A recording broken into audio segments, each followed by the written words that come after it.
Yo, what's up everyone? Now listen, I've already done the review of the Transitions color touches, but now I've got 3 different pairs of them, okay? Or 2 which are the same and 1 which is a little bit different. I'm gonna do a little bit of a buyer's guide now that I bought 3 different pairs and spent way too much money on this stuff, explaining to you how you can get the best transition color touches for you.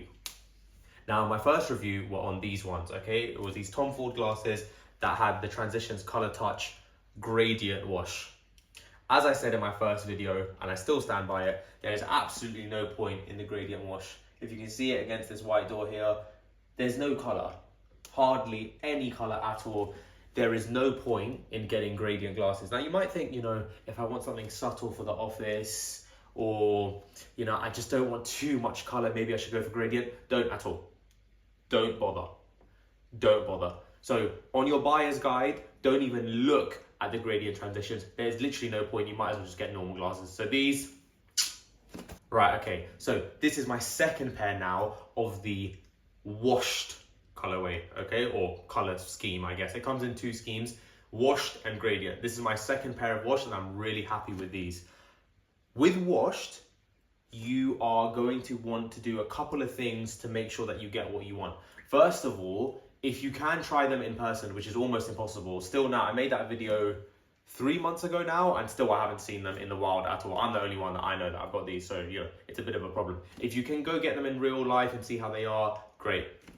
Now, that's the first thing. Second thing, be very careful about the color that you get, okay? I've gone for the ruby pinkish color because I can pretty much wear it where I want. But these ones do have, it's not extremely pronounced to the point where it looks like you're wearing sunglasses all the time, but it's a definite color in here. So please make sure that you get a color that you know is gonna be appropriate for all of your work environments, because this, definitely you'll see the color in these. If you want the color to really pop on these, what you're going to want to do is you want to make your prescription, or the lens rather, as thick as possible. So if you can do it online, you'll see, or if you need to talk to your optician, just say that you don't want your glasses too thin. Why is that?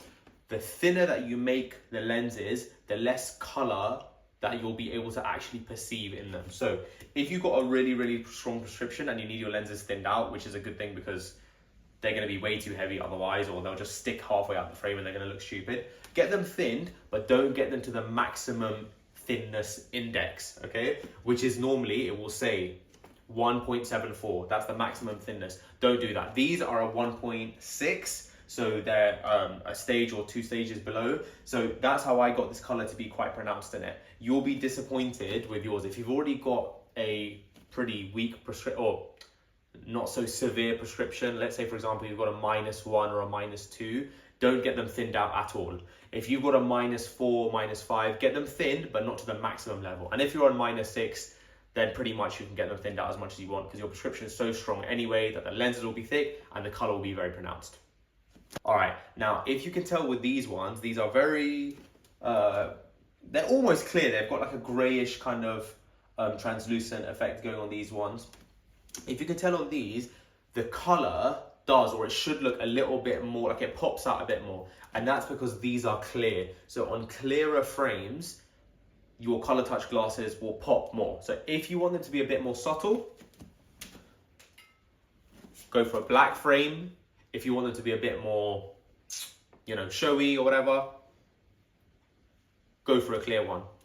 That pretty much wraps it up in terms of my advice on what to get. I will do a little B-roll to show you how they look like outside. It's exactly the same as normal Transitions. But yeah, man, I've spent way too much money on this stuff. Finally, I've learned. I thought that I was going to give up on these color touches, but no, they are good. They are good. Eventually I got what I wanted. It just took, £1,000 or so or more just to finally get what I wanted. So yeah, few tips.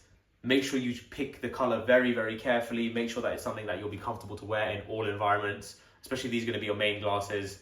If it's too much to wear amethyst or ruby, maybe go for something like an amber. I wouldn't recommend blue or green. They look really good like on the person, but looking through them, they're really depressing colors. I don't recommend them. My favorite color has always been ruby and amethyst, and I've gone through every single color in Transitions. That pretty much is it. I hope you know, that this has helped a lot. I feel a little bit like, you know what, transitions, I haven't given up on you. Finally, we got there. But gradient, forget it. Washed only, baby.